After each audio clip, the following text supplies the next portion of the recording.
Qatar work visa के हवाले से काफी लोग मुझसे सवाल पूछते हैं। आज की वीडियो में आपके सारे सवालों के जवाब दिए जाएंगे। बिस्मिल्लाहिर्रहमानिर्रहीम, इय्याका नअबुदु व इय्याका नस्तईन। उम्मीद है आप सब लोग ठीक होंगे। अल्हम्दुलिल्लाह मैं भी ठीक। आज की वीडियो में आपके 5 सवालों के जवाब जो कतर वीजा के हवाले से आप पूछते हैं कि कतर के वीजे के बारे में जो भी आपके सवाल हैं वो आज की वीडियो में मैं क्लियर कर दूंगा। तो वीडियो शुरू करने से पहले वीडियो को लाइक कीजिएगा, चैनल को सब्सक्राइब कीजिएगा। इसी तरह की इंफॉर्मेशन वीडियोस आपको इस यूट्यूब चैनल पर मिलती रहती हैं। कोई भी सवाल है हमसे पूछना चाहते हैं तो इंस्टाग्राम पर आ जाएं, आपके हर सवाल का जवाब इंस्टाग्राम पर दिया जाता है। तो वीडियो शुरू करते हैं।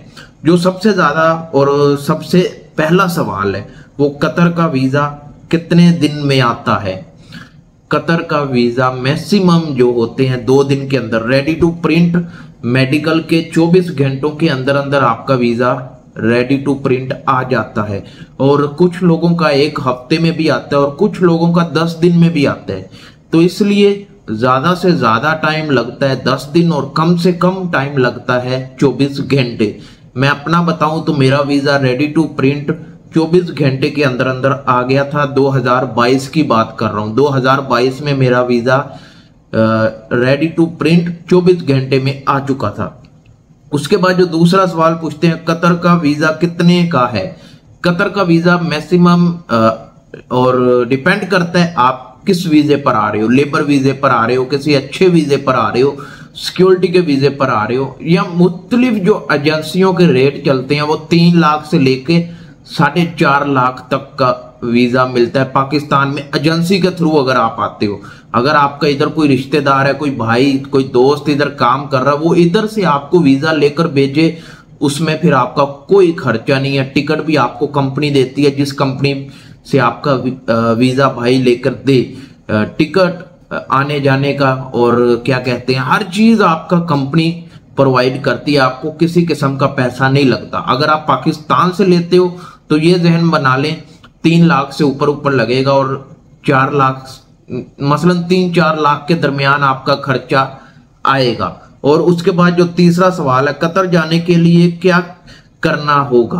कतर जाने के लिए आपके पास कोई काम होना चाहिए, हुनर जानते हो तो अच्छी बात है, वरना लेबर में चले जाओगे, हेल्पर में चले जाओगे। अगर आप इंग्लिश आती है तो आप सिक्योरिटी में आ जाओगे। और कतर जाने के लिए आपके डॉक्यूमेंट्स की बहुत जरूरत है। पासपोर्ट, आपकी शनाख्ती कार्ड जो इंडिया का आधार कार्ड होता है और पाकिस्तान का शनाख्ती कार्ड होता है, और आपके तलीमी कागजात। अगर तलीम नहीं है तो कोई डिप्लोमा किया तो डिप्लोमा चल जाएगा। यही डॉक्यूमेंट्स होते हैं और इसके अलावा कोई नहीं होते। उसके बाद कतर आजाद वीजे पर जॉब मिल जाती है। काफी लोगों के सवाल आते हैं कि कतर में आजाद वीजे पर जॉब मिल जाती है। मैंने पहले भी वीडियोस बना दी हैं और अभी फिर बता रहा हूं। कतर में आजाद वीजे पर जॉब उन लोगों को मिलती है जिनके दोस्त, रिश्तेदार या कोई जानने वाला इधर मौजूद है, उसको आते ही जॉब मिल जाती है। आते नहीं तो 1 या 2 महीने के अंदर अंदर जॉब मिल जाती है। अगर आपका कोई जानने वाला नहीं है, कोई रिश्तेदार नहीं है, कोई दोस्त नहीं है तो फिर आपको मुश्किल हो सकती है जॉब पाने में। अगर जानने वाला है तो फिर जॉब इजीली मिल जाएगी।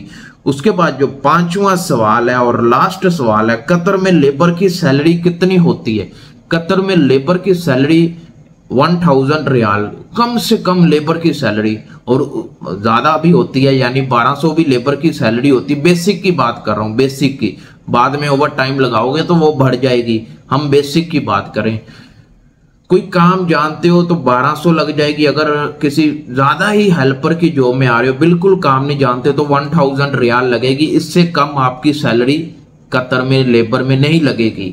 और यही थे 5 सवाल जो मुझसे बहुत ज्यादा लोग पूछते थे, कतर में लेबर की सैलरी कितनी होती है। तो उम्मीद है आपको पता चल गया होगा। कतर में लेबर की सैलरी कम से कम, बेसिक सैलरी कम से कम 1000 रियाल होती है। तो आपके 5 सवालों के जवाब उम्मीद है आपको मिल गए होंगे। अगर मिल जाएं तो वीडियो को लाइक कीजिएगा, चैनल को सब्सक्राइब कीजिएगा। कोई भी सवाल है हमसे पूछना चाहते हैं तो इंस्टाग्राम पर आ जाएं, आपके हर सवाल का जवाब इंस्टाग्राम पर दिया जाता है। तो मिलते हैं नेक्स्ट वीडियो में। अल्लाह हाफिज।